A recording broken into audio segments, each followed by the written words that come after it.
Jasmine Freeman stood frozen in the first-class cabin, her cheek burning from the slap, her 6-month-old daughter wailing in her arms. The white flight attendant, Rebecca, towered over her, snarling, "Your kind doesn't belong here." Little did Rebecca know who was about to board that plane. Before we dive into this shocking story, where are you watching from today?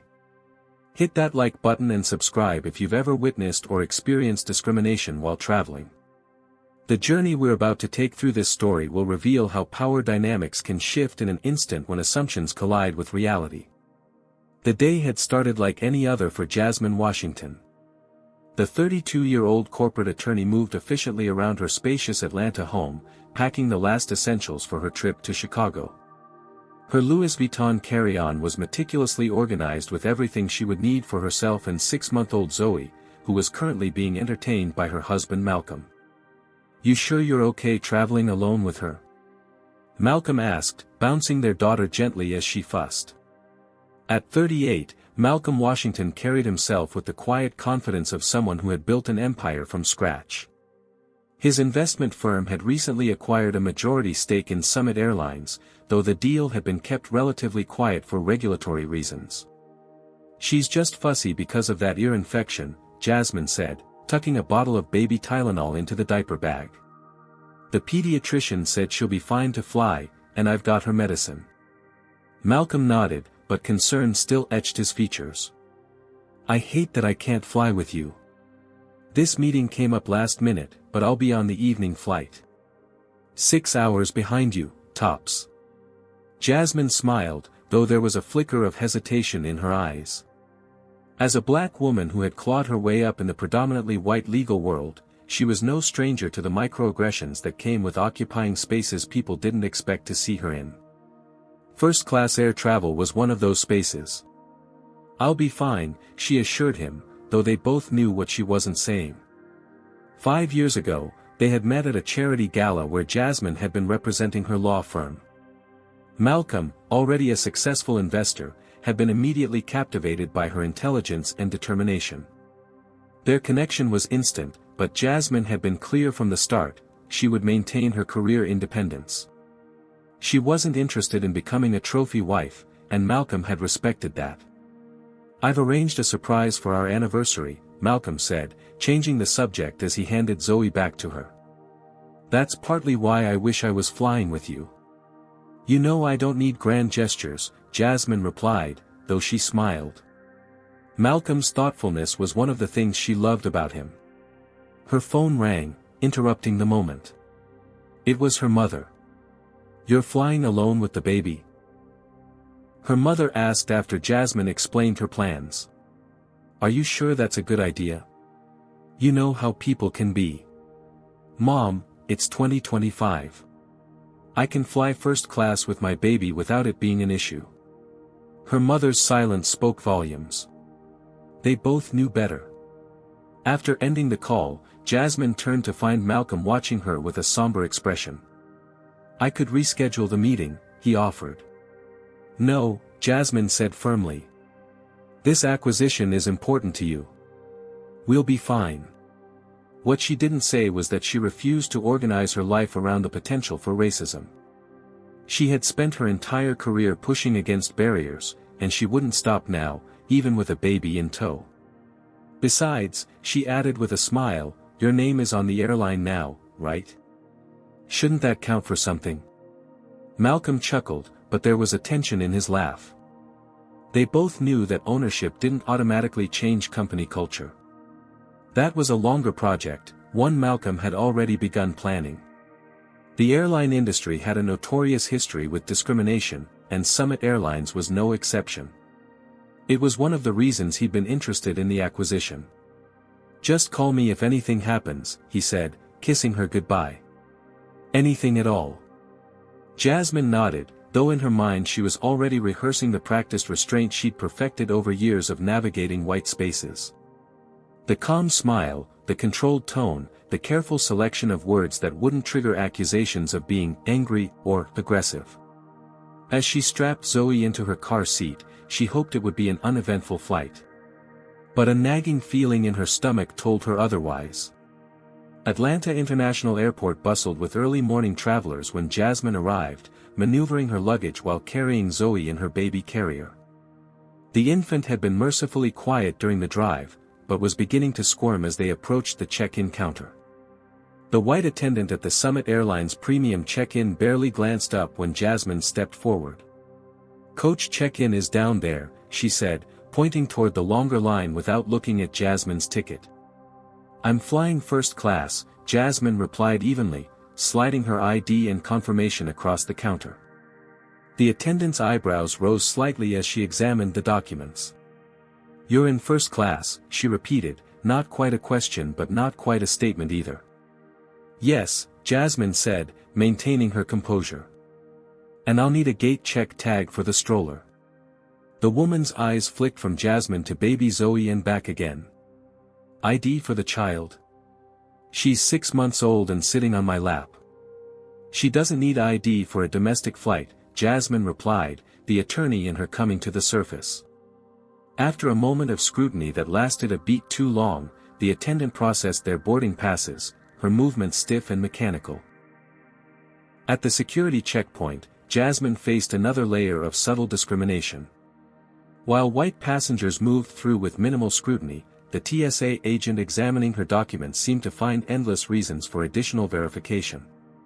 "Is there a problem?" Jasmine finally asked as the agent scrutinized her bar license for the third time. "Just being thorough, ma'am," he replied without meeting her eyes. "Everything okay here?" A black female TSA agent approached, her nameplate reading Officer D. Williams. The male agent reluctantly handed Jasmine's documents back. "All set." Officer Williams helped Jasmine collect her belongings after the screening. "Flying with babies isn't easy," she said quietly. "Especially when people make it harder than it needs to be." The knowing look they exchanged spoke volumes. In the first-class lounge, Jasmine felt the familiar weight of stairs as she found a quiet corner to feed Zoe. 2 white business executives at a nearby table lowered their voices, but not enough. "Standards really have gone downhill," one muttered. "Remember when first class meant something?" Jasmine kept her eyes on Zoe, pretending not to hear, though her grip on the baby bottle tightened. As boarding time approached, a young black flight attendant named Tyler helped Jasmine gather her belongings. "First time flying with the little one?" he asked kindly. "First time without my husband," Jasmine replied. Tyler nodded sympathetically. "I'll be on your flight today. If you need anything, just ask for me." His kindness was a small comfort, quickly overshadowed when an elderly white woman stopped Jasmine at the lounge exit. "Excuse me," she said sharply. "This area is for first-class passengers only." Jasmine wordlessly held up her boarding pass. The woman's lips pressed into a thin line before she walked away without apologizing. Jasmine's phone rang as she approached the gate. It was Malcolm. "How's it going?" he asked. "Fine," she replied automatically, years of downplaying these experiences kicking in. "Just the usual." "Jasmine," Malcolm's voice softened. "Tell me."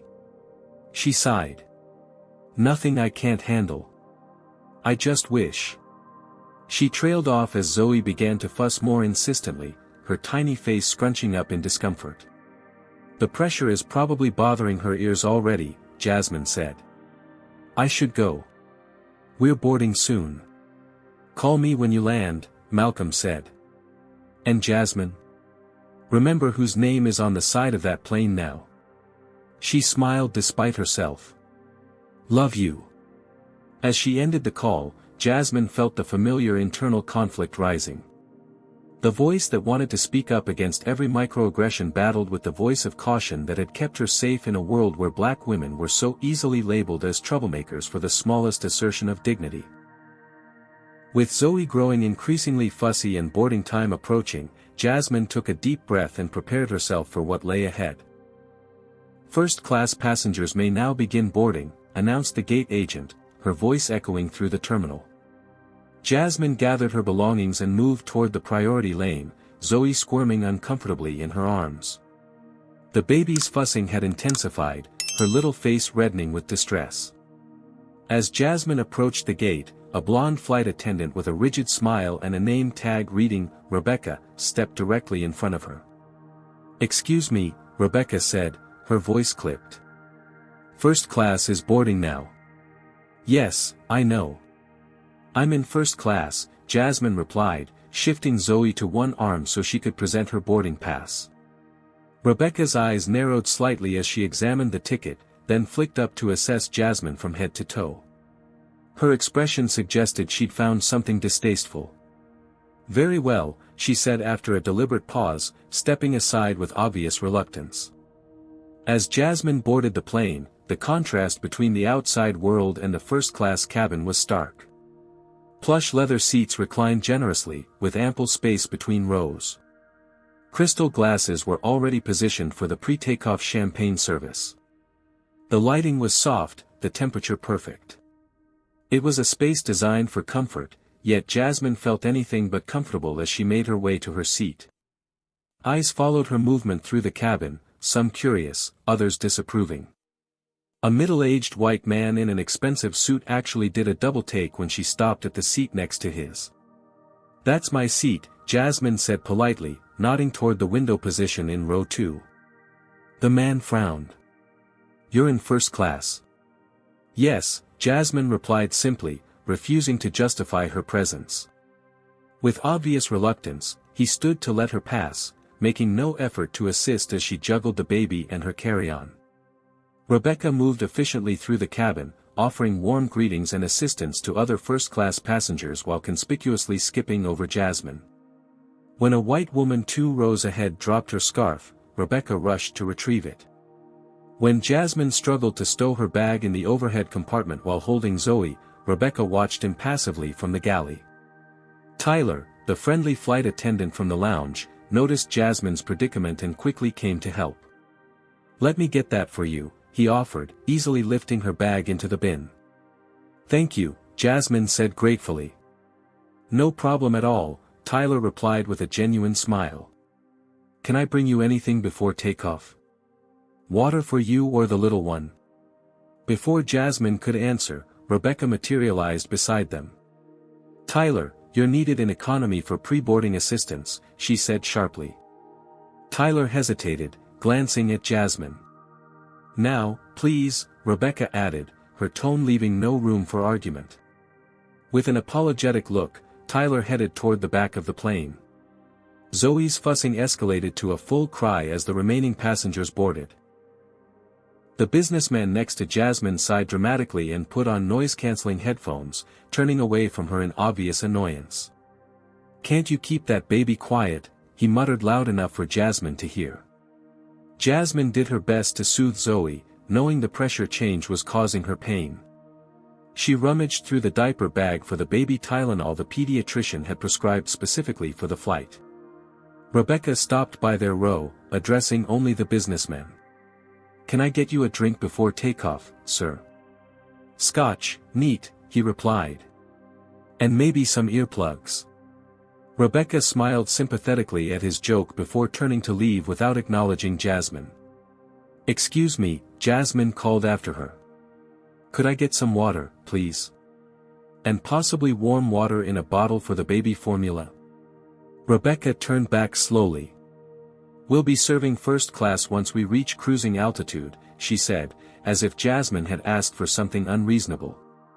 "She's in pain from the pressure," Jasmine explained, trying to keep her voice level despite her growing frustration. "I just need to give her medicine." "I'll see what I can do," Rebecca replied coldly, walking away without further comment. 10 minutes later, as the final boarding announcements were made, Jasmine still had no water. Zoe's cries had intensified, her little face contorted in pain. The businessman next to her made no attempt to hide his displeasure, repeatedly glancing at his watch and sighing. Tyler appeared suddenly, discreetly placing a bottle of water and a small cup of warm water on Jasmine's tray. "Sorry for the delay," he said quietly. "Is there anything else you need?" Jasmine's shoulders relaxed slightly. "This is perfect, thank you." As departure time approached, the tension in the cabin was palpable. Jasmine felt the weight of disapproving stares as she tried to comfort her crying baby, while simultaneously feeling the pressure to not fulfill the stereotype of the disruptive black passenger that she knew existed in many minds around her. It was a tightrope she had walked many times before, but never with quite so much at stake. As the cabin doors closed and the safety demonstration began, Jasmine had no way of knowing that the real confrontation was yet to come. As the plane began taxiing toward the runway, baby Zoe's cries intensified. Her tiny face turned scarlet, little hands balled into fists as the changing air pressure aggravated her ear infection. Jasmine felt the familiar panic rising in her chest, not just maternal concern for her child's pain, but the acute awareness of being a black woman with a crying baby in a space where many already viewed her presence as an intrusion. "Shoo, baby girl, it's okay," Jasmine whispered, reaching for the pediatrician-prescribed ear pain medication she'd prepared with the water Tyler had brought. The liquid was specifically formulated to help babies with the pain caused by air pressure changes during flights. Just as she was about to administer the medicine, Rebecca appeared, looming over their seats with a rigid posture.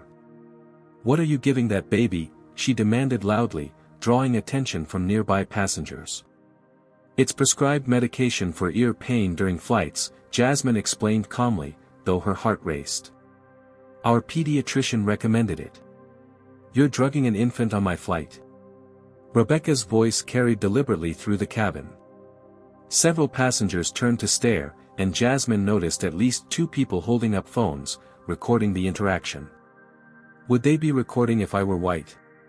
The thought flashed through Jasmine's mind before she pushed it away to focus on the immediate situation.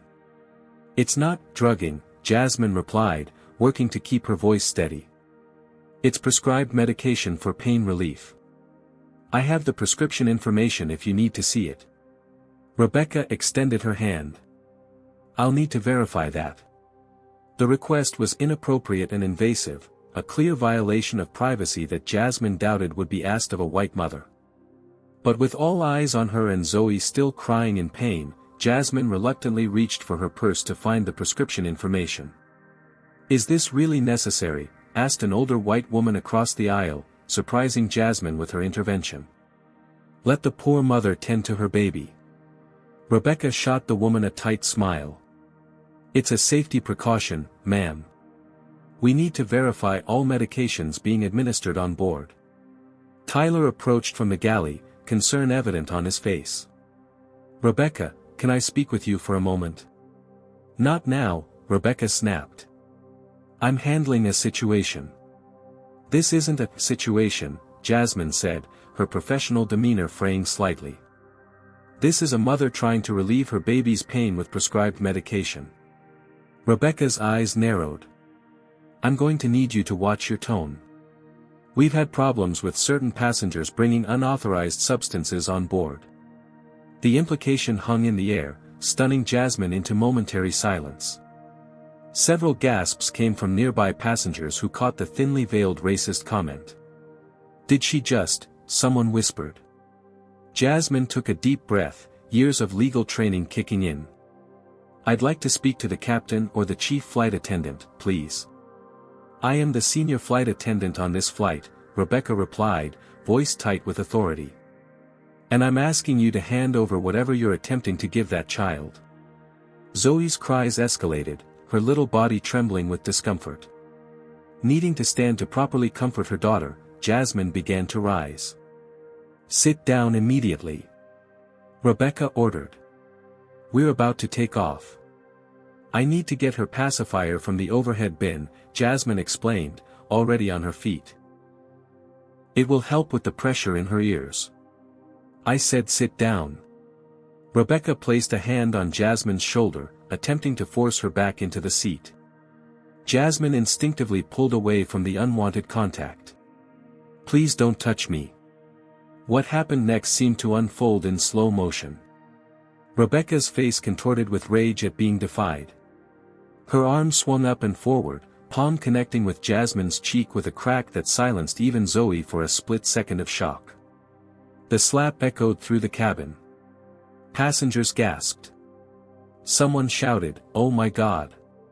Another called out, "That's assault." Jasmine stood frozen, her cheek burning, Zoe clutched protectively against her chest. The baby's cries resumed with renewed vigor, but Jasmine barely heard them over the ringing in her ears and the pounding of her heart.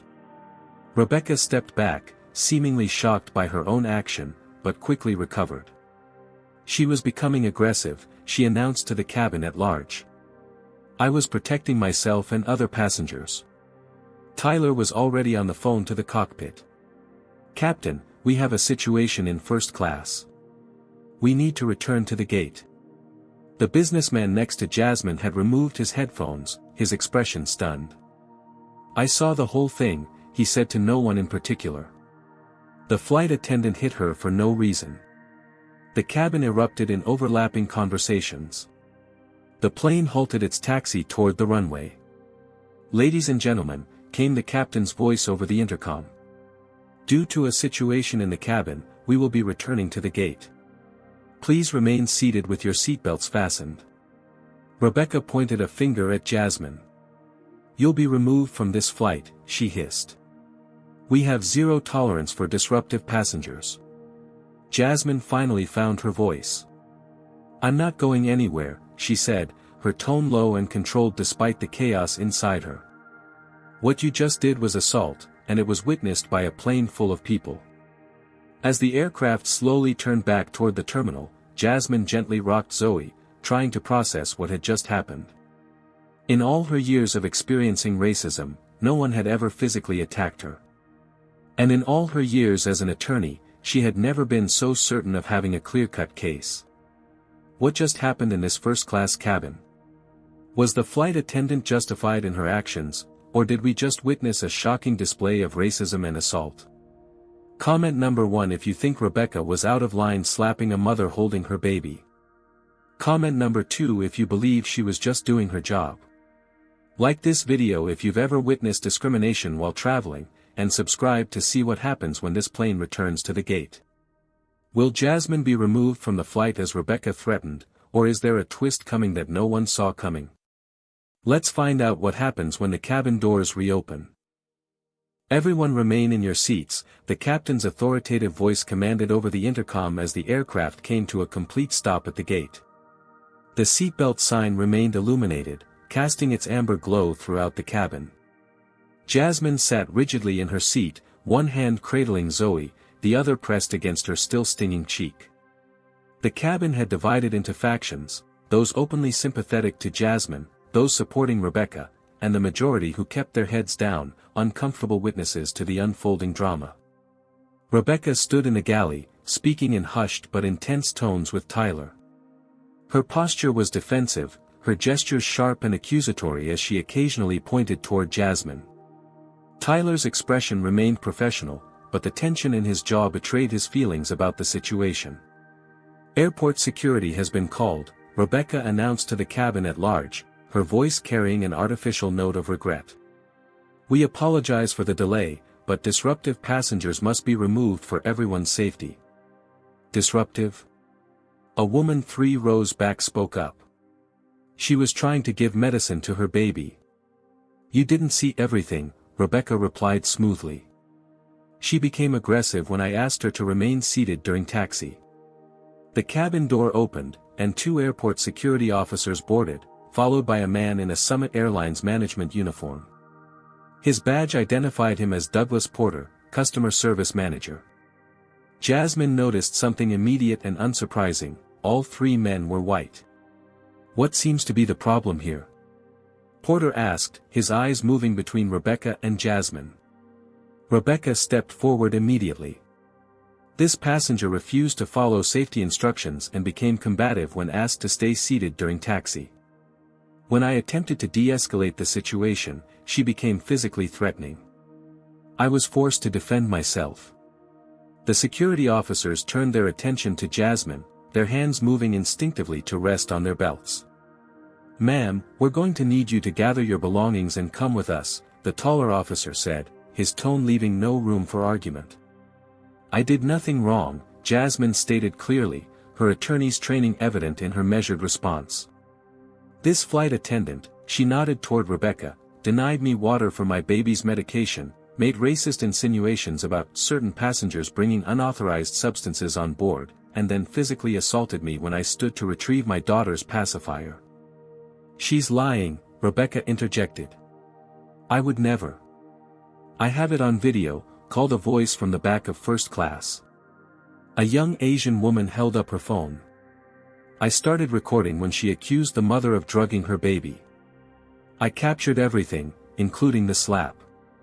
So did I, added another passenger, a middle-aged white man in a business suit.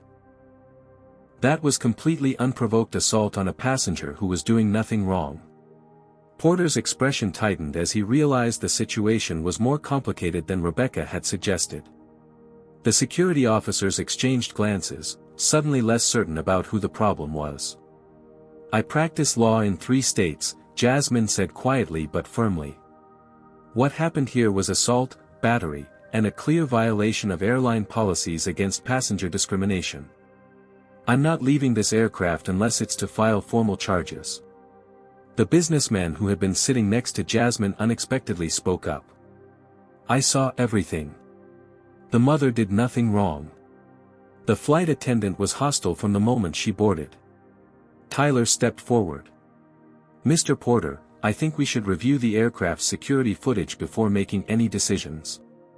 The forward cabin cameras should have captured the entire incident. Rebecca's face paled slightly. That won't be necessary. This is a simple case of a disruptive passenger. I want to see that footage, Porter interrupted, finally sensing which way the wind was blowing. And I'll need statements from witnesses. Jasmine's phone rang. It was Malcolm.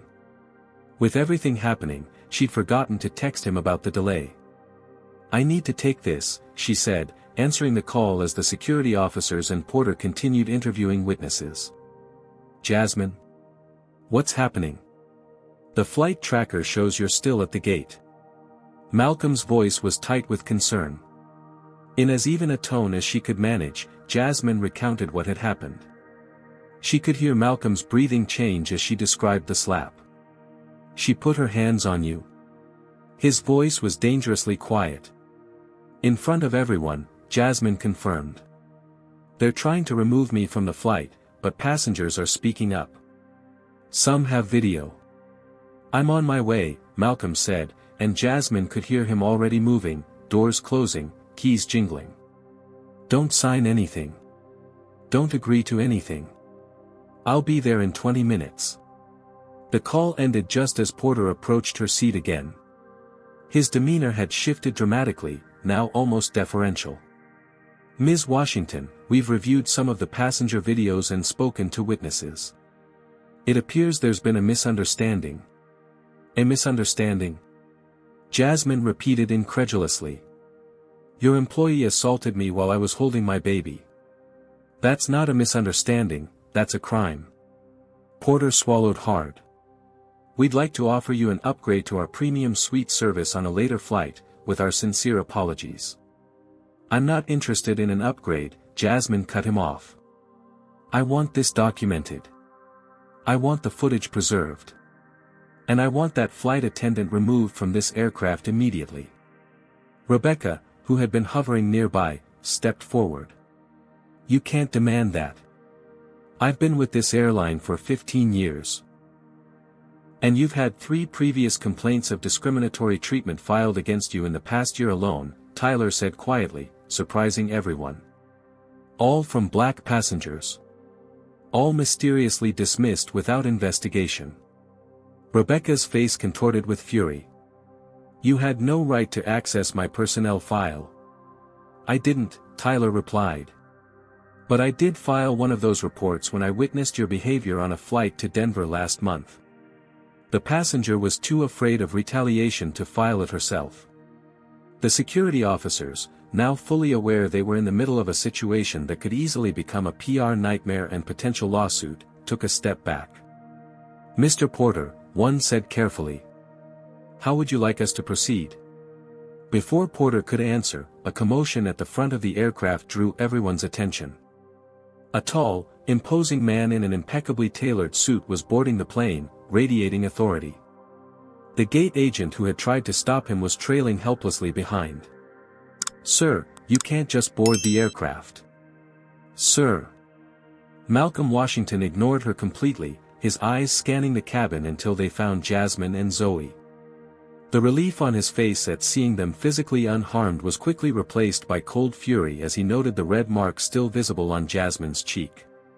Porter stepped forward, blocking Malcolm's path. "Excuse me, sir, this is an active situation, and I'm going to have to ask you to deplane immediately." Malcolm fixed him with a look that made the manager physically step back. "My name is Malcolm Washington," he said, his voice carrying throughout the suddenly silent cabin. "My wife and daughter are on this aircraft. And as of last month, I own a controlling interest in Summit Airlines." The color drained from Porter's face. Rebecca's mouth opened and closed soundlessly. The security officers looked like they wanted to dissolve into the airplane carpet. Malcolm turned to Jasmine. "Are you okay?" She nodded, passing Zoe to him. The baby immediately quieted in her father's arms, her cries reduced to hiccuping sobs. Malcolm kissed his daughter's forehead before turning back to the stunned airline employees. "Now," he said with terrifying calm, "someone is going to explain to me why my wife was assaulted on my airline." Malcolm Washington's arrival transformed the atmosphere in the cabin like a sudden pressure change. The security officers, who moments ago had been prepared to remove Jasmine from the flight, now stood awkwardly in the aisle, uncertain of their role. Douglas Porter, the customer service manager, had gone from condescending to deferential in the span of a single introduction. "Mr. Washington," Porter stammered, "we had no idea your family would be traveling with us today." "Clearly," Malcolm replied, his voice measured but glacial. "I'm still waiting for an explanation about why my wife was assaulted while holding our daughter." Rebecca, who had been momentarily frozen by the revelation of Malcolm's identity, recovered enough to attempt damage control. "Sir, there's been a misunderstanding. Your wife became disruptive during safety procedures, and I was simply..." "Lying won't help you," Malcolm cut her off without raising his voice. "There are at least a dozen witnesses and multiple recordings of what happened."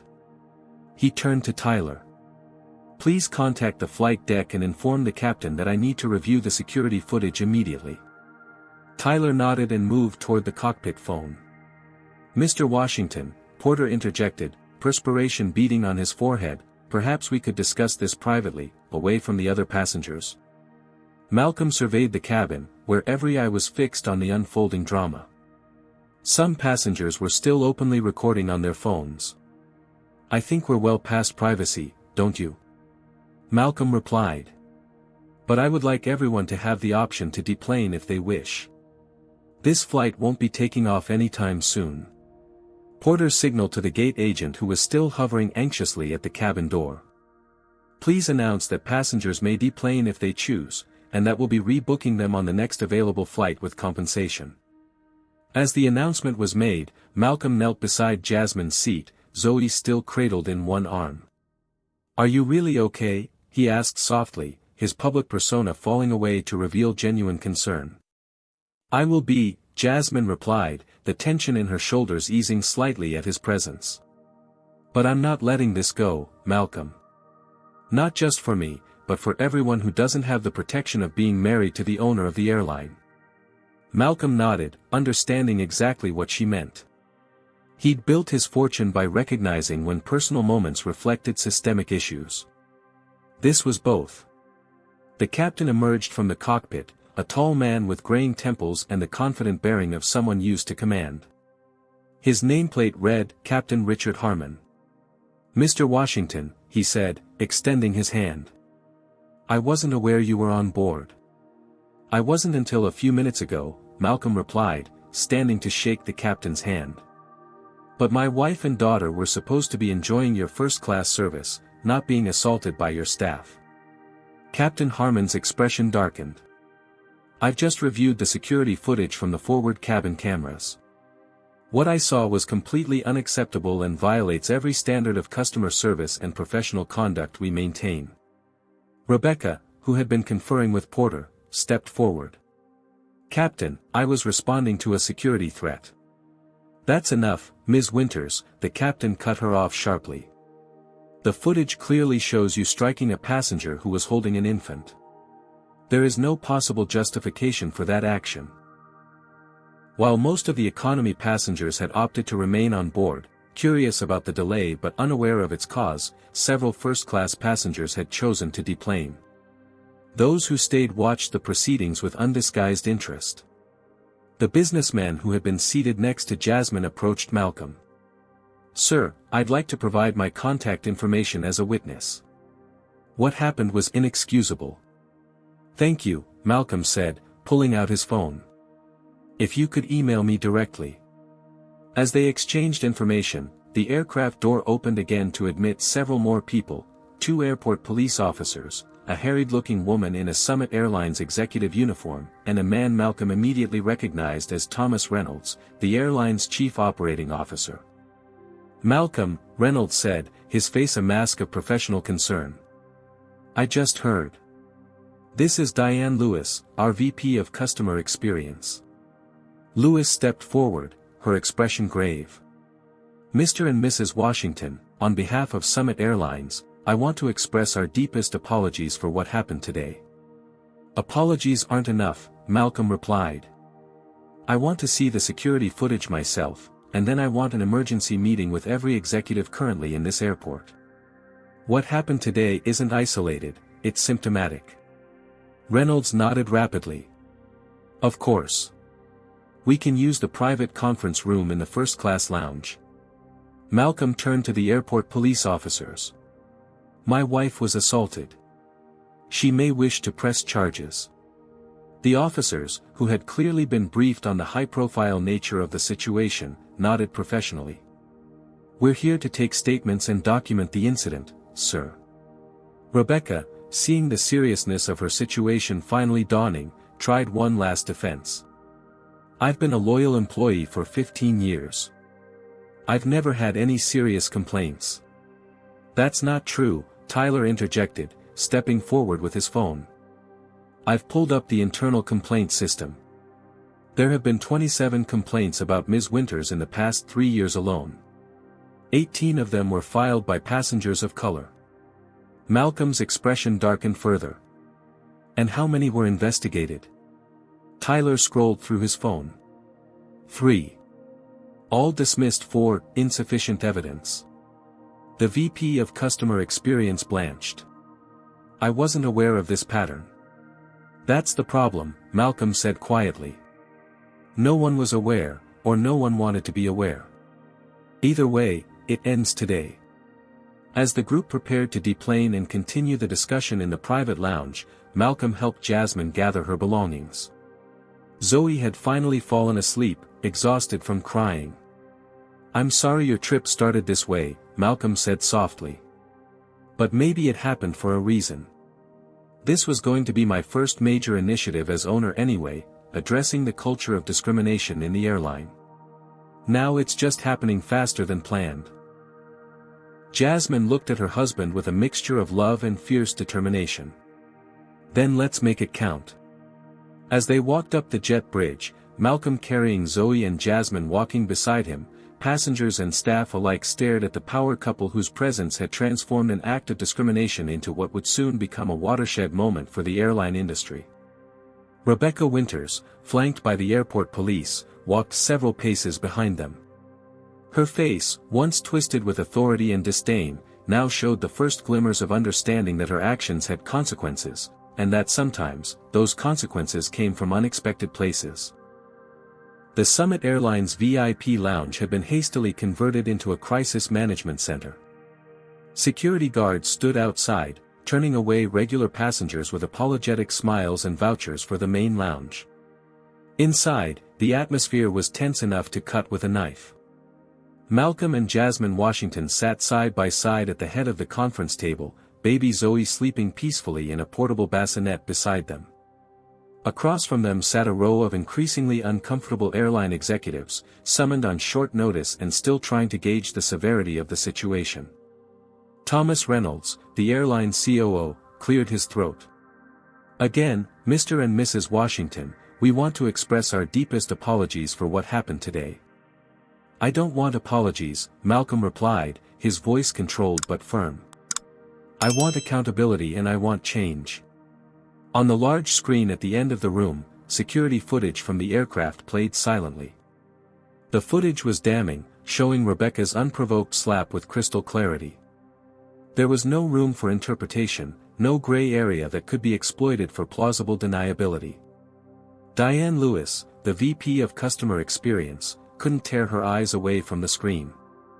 "This is indefensible," she murmured.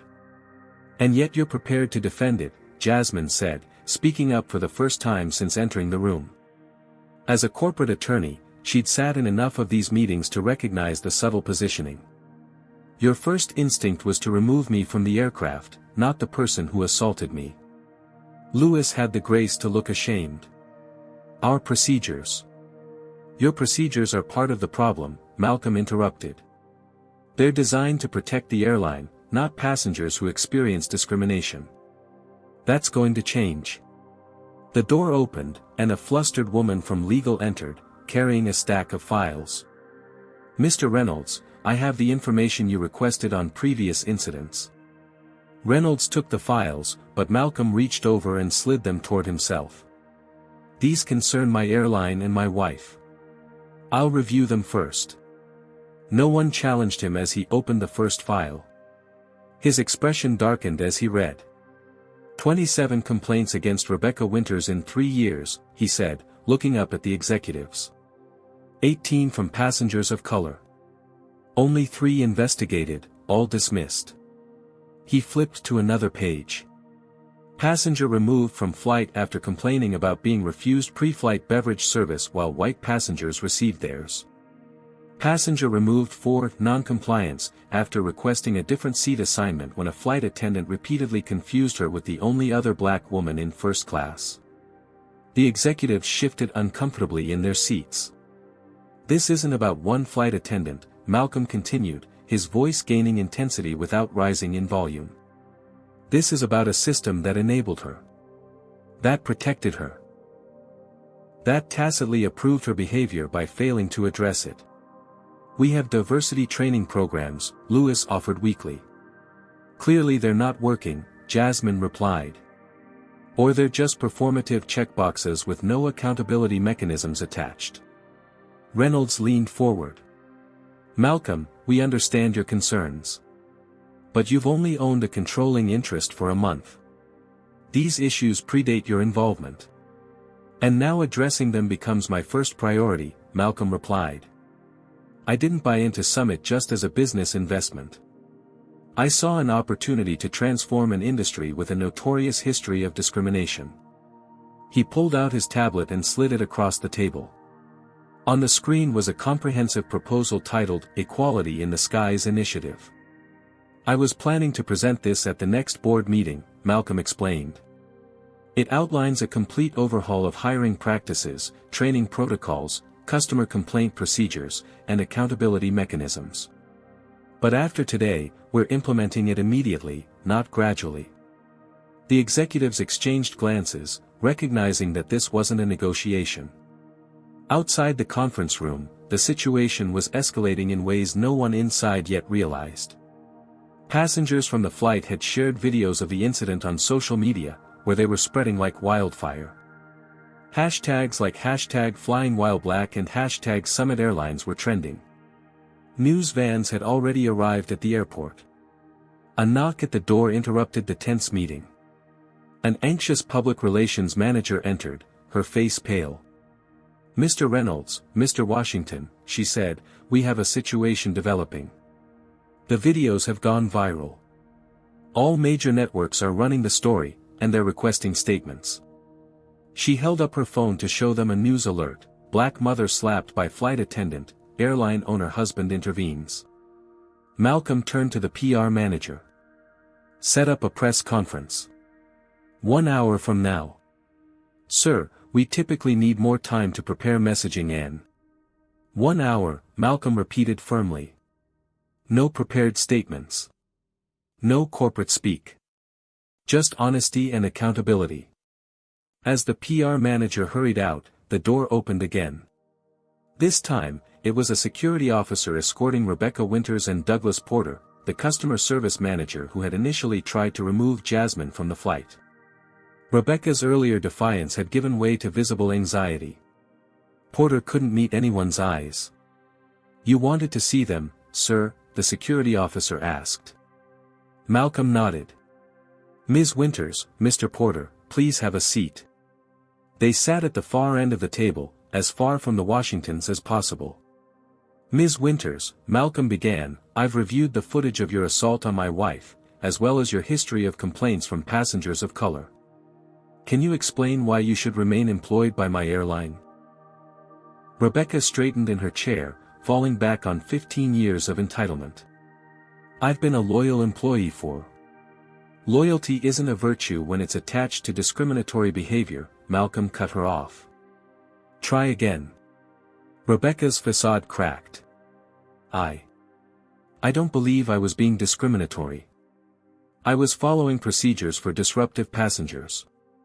The footage shows my wife standing to retrieve a pacifier for our crying daughter," Malcolm replied evenly. "At what point in your training was that defined as disruptive?" When Rebecca had no answer, Malcolm turned to Porter. "And you, Mr. Porter? You were prepared to remove my wife from the aircraft based solely on Ms. Winters' account, despite multiple witnesses contradicting her story. Why?" Porter swallowed hard. I made an error in judgment. I should have reviewed the evidence more thoroughly before making a decision." "That's the charitable interpretation," Jasmine said. "The less charitable one is that you saw a black woman being accused by a white employee and automatically sided with the employee." Porter's silence was answer enough. Malcolm closed the file in front of him. "Ms. Winters, you're terminated, effective immediately. Mr. Porter, you're suspended pending a review of your handling of discrimination complaints. Both of you will be escorted from the premises after providing full statements to airport police and our legal team." Neither argued as security led them out. When they were gone, Malcolm addressed the remaining executives. "This is a turning point for Summit Airlines. Either you're on board with transforming this company's culture, or you should tender your resignation now." No one moved. "Good," Malcolm said. "Then here's what happens next. We issue a public apology that acknowledges not just today's incident but the pattern it represents. We implement the Equality in the Skies initiative immediately. We create a passenger advocacy office with real power to investigate complaints. And we do it all transparently, with regular public reporting on our progress." The executives nodded, recognizing both the moral necessity and the business sense of Malcolm's approach.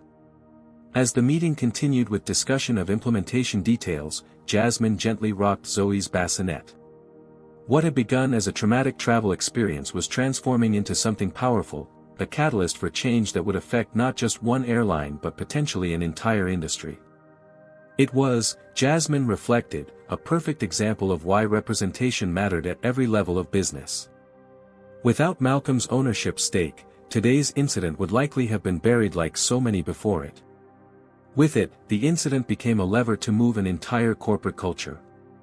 As executives hurried out to prepare for the press conference, Malcolm took Jasmine's hand. "I'm sorry this happened to you," he said quietly. "I'm not," Jasmine replied, surprising him. "Not anymore. Sometimes it takes something shocking to create real change. And now we have the power to make that change happen." Malcolm smiled, recognizing the fierce advocate he'd fallen in love with.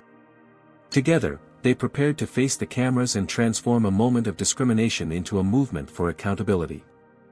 The press conference was unlike anything Summit Airlines had ever held. Instead of a sterile corporate backdrop and carefully rehearsed statements, Malcolm stood at the podium with Jasmine beside him, holding baby Zoe. The authenticity of the family's presence immediately set a different tone. "Today, my wife was assaulted by a Summit Airlines employee," Malcolm began without preamble, his voice steady and clear. "This incident reflects not just one person's actions, but a culture that has too often turned a blind eye to discrimination. As the new majority owner of Summit Airlines, I take full responsibility for changing that culture. Camera flashes illuminated the room as reporters captured the unprecedented moment, a black corporate leader publicly acknowledging systemic racism within his own company and promising to address it. Effective immediately, Summit Airlines is implementing a zero-tolerance policy for discrimination of any kind, Malcolm continued. We've terminated the employee involved in today's incident and are launching a comprehensive review of all previous discrimination complaints. He unveiled the Equality in the Skies initiative, detailing plans for new hiring practices, training protocols, and accountability mechanisms. The announcement was met with a mixture of skepticism and cautious optimism from the assembled press. Mr. Washington, called out a reporter from the Atlanta Journal-Constitution, critics might say you're only taking this stand because the victim was your wife. How do you respond? Malcolm nodded, acknowledging the fair question. My wife's experience opened my eyes to how deeply these problems run, even in a company I now own. But this initiative was already in development before today's incident. What changed is the timeline for implementation. We're no longer waiting for the right time, that time is now. Jasmine stepped forward to the microphone. As both a victim of today's discrimination and a corporate attorney with experience in these matters, I've agreed to serve as spokesperson for Summit's new passenger advocacy office. This isn't about special treatment for people like me who have connections. It's about ensuring everyone receives equal treatment, regardless of who they know or don't know. The press conference continued for nearly an hour, with Malcolm and Jasmine answering questions directly and honestly. No corporate spin, no deflection, just straightforward accountability that left many veteran business reporters stunned. By evening, the story had dominated news cycles nationwide. The video of Rebecca slapping Jasmine had been viewed millions of times across social media platforms. Summit Airlines was trending on every major network, but not entirely in the way one might expect. Rather than universal criticism, the company was receiving praise for its swift, decisive response, though this was tempered by skepticism about whether the promised changes would materialize. Not everyone was supportive, however. By the next morning, Rebecca Winters had appeared on a right-wing news program, portraying herself as a victim of cancel culture and reverse racism. I was just doing my job, she insisted to the sympathetic host. Suddenly the owner's wife doesn't like how she's treated, and I'm fired without due process. This is what happens when companies prioritize wokeness over safety. The segment sparked a predictable backlash, with social media users divided along familiar lines. Hashtag supporting Rebecca began trending alongside those supporting the Washingtons.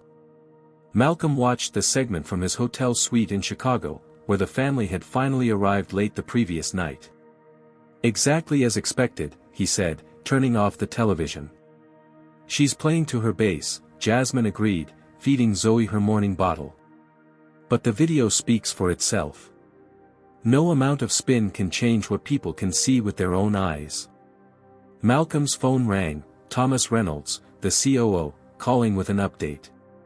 We've initiated the review of past discrimination complaints, Reynolds reported. Malcolm, it's worse than we thought. We've identified over 200 complaints in the past 5 years that were dismissed without proper investigation. Nearly 70% involved passengers of color. Malcolm pinched the bridge of his nose. And the flight attendant union? How are they responding? Mixed, Reynolds admitted. They're officially condemning Ms. Winters' actions while expressing concerns about rushed judgments and due process. But privately, several union representatives have expressed support for the changes. They've apparently been trying to address these issues internally for years without success. As Malcolm wrapped up the call, Jasmine was scanning her laptop, reviewing media coverage. Tyler's been promoted, she noted with satisfaction. He's leading the new diversity training program.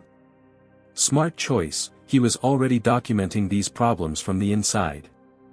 Malcolm nodded. He showed real integrity yesterday. We need more people like him in leadership positions.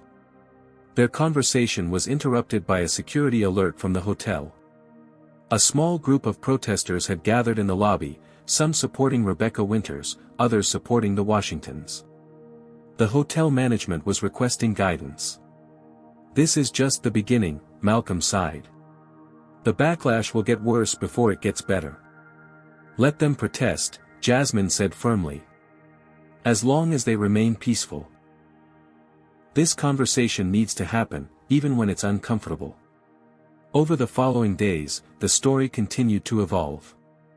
Other airlines, sensing a shift in public sentiment, began announcing their own diversity initiatives, though none as comprehensive as Summit's. Former Summit employees began coming forward with their own stories of witnessing or experiencing discrimination at the airline. Current employees, emboldened by the changes, started speaking up about problematic behaviors that had previously gone unreported. Tyler, in his new role, was interviewed by several major networks about the cultural changes underway at Summit. His calm, measured responses earned praise from diversity experts and helped shore up public confidence in the airline's commitment. "It's not just about firing one flight attendant," he explained during one interview. "It's about examining the systems that protected her behavior for years. It's about asking why 18 complaints from passengers of color didn't trigger any meaningful investigation." Meanwhile, Rebecca's lawsuit against Summit Airlines for wrongful termination was filed with considerable fanfare but quickly ran into trouble when her own history of complaints was entered into evidence. The viral video of the slap made it nearly impossible for her to claim she had been terminated without cause. For Malcolm and Jasmine, the public battle was taking a toll on their private lives. Security concerns had increased following several credible threats. Their home address had been doxed by extremist groups angry about Rebecca's firing. They'd been forced to temporarily relocate to a secure location with enhanced protection for themselves and Zoe. "Is it worth it?" Malcolm asked quietly one night, watching Jasmine work late into the evening on proposals for the Passenger Advocacy Office. Jasmine looked up from her laptop. "You know it is.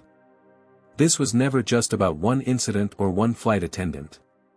It's about changing an entire industry that has normalized discrimination for decades." Malcolm nodded, feeling a renewed sense of purpose. "Tomorrow I'm meeting with CEOs from 3 other airlines. They're interested in adopting elements of our initiative." "See?" Jasmine smiled. "Already making waves beyond Summit." As they prepared for bed, Malcolm's phone chimed with a news alert. Rebecca Winters had issued a public apology, admitting her actions were inexcusable and acknowledging a pattern of unconscious bias in her treatment of passengers of color. The statement read as if it had been crafted by a crisis management team, because it had. Rebecca's lawsuit was floundering, and her legal team had advised a strategic retreat. "Too little, too late," Jasmine commented after reading the statement. "But it's something. It's another piece of the puzzle," Malcolm agreed. "Accountability doesn't always come in the form we expect, but it does come eventually." As they turned out the lights, both Washington were acutely aware that their personal trauma had become a catalyst for long overdue change. The journey ahead would be challenging, with resistance from those invested in the status quo. But they had momentum, resources, and most importantly, the moral clarity that comes from fighting for what's right. In the darkness, Jasmine reached for Malcolm's hand. "Who would have thought that a slap on a plane would lead to all this?" "I did," Malcolm replied softly. "The moment I saw that mark on your cheek, I knew nothing would ever be the same again. For us, for Summit Airlines, or for the industry as a whole." He was right. The transformation had only just begun. 6 months had passed since the incident that changed everything. The grand ballroom of the Chicago Hilton was filled to capacity with airline industry executives, diversity advocates, media representatives, and Summit Airlines employees. On the stage, beneath a banner reading "Equality in the Skies Initiative, 6 Months of Progress," stood Malcolm and Jasmine Washington. "When we launched this initiative," Malcolm began, his voice carrying clearly through the room, "many called it a knee-jerk reaction to a personal incident. Others predicted it would be forgotten within weeks. Today, I'm proud to share that not only has Summit Airlines followed through on every promise we made, but we've exceeded our initial goals." Behind him, a large screen displayed the impressive statistics. complaints of discriminatory treatment down by 62%, customer satisfaction scores up by 28%, employee retention improved by 15%. But most striking was the transformation in leadership demographics. Summit's executive team and board now reflected the diversity of the customers they served. This isn't just about avoiding negative incidents, Jasmine added, stepping forward. It's about creating a genuinely inclusive environment where everyone feels respected, whether they're passengers or employees. In the front row sat Tyler Johnson, now Summit's Director of Cultural Integration Training. His program had become a model for the industry, with 3 other major airlines adopting versions of it. Beside him sat several flight attendants who had previously filed complaints against Rebecca Winters, complaints that had been dismissed before the Washington incident brought everything to light. Rebecca herself was notably absent. After her lawsuit against the airline collapsed, she had issued a more substantial public apology, this one apparently genuine rather than strategically crafted. In a surprising turn, she had enrolled in an intensive bias recognition program and was now working with a nonprofit focused on corporate accountability. She reached out to me last month, Jasmine had told Malcolm privately before the event. Wanted to apologize directly. Said the past 6 months had been a painful but necessary education. I believe she meant it. Malcolm had nodded thoughtfully. People can change when forced to confront their own behavior. Not everyone, but some. Now, as they presented the full scope of changes implemented at Summit Airlines, both Washingtons felt a sense of accomplishment that transcended their personal vindication. The new hiring practices had resulted in the most diverse flight crews in the company's history. The complaint review system, now overseen by an independent board that included passenger advocates, had addressed dozens of previously ignored incidents. Training had been completely overhauled, with mandatory sessions on unconscious bias and cultural sensitivity for all employees. Most significantly, Summit had created an industry consortium dedicated to addressing discrimination across all airlines. What had begun as one company's response to a crisis was evolving into an industry-wide transformation. After the formal presentation, as attendees mingled during the reception, a flight attendant approached Jasmine. She was young, black, and visibly nervous. "Mrs. Washington," she said, extending her hand. "I'm Kiana Davis. I started at Summit just 3 months ago." Jasmine smiled warmly, shaking her hand. "How are you finding it?" "That's why I wanted to speak with you," Kiana replied. "My mother was a flight attendant for 30 years. She used to come home crying because of how she was treated, by passengers, by colleagues, sometimes by her own supervisors. She told me not to follow in her footsteps because nothing would ever change." Kiana's eyes shone with emotion. "But I always wanted to fly. When I heard about the changes at Summit, I decided to apply. The difference between what my mother described and what I've experienced is, it's like night and day. I wanted to thank you for that." Jasmine felt her own eyes welling up. "Thank you for telling me that. It means more than you know." Across the room, Malcolm was engaged in conversation with the CEO of a competing airline. "The consortium makes business sense," he was explaining. "Discrimination lawsuits are expensive.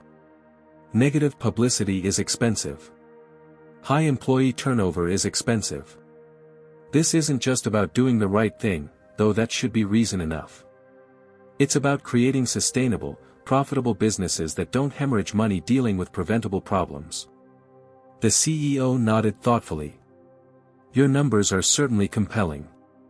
And the fact that you've maintained profitability while implementing these changes undermines the old argument that diversity initiatives are too costly."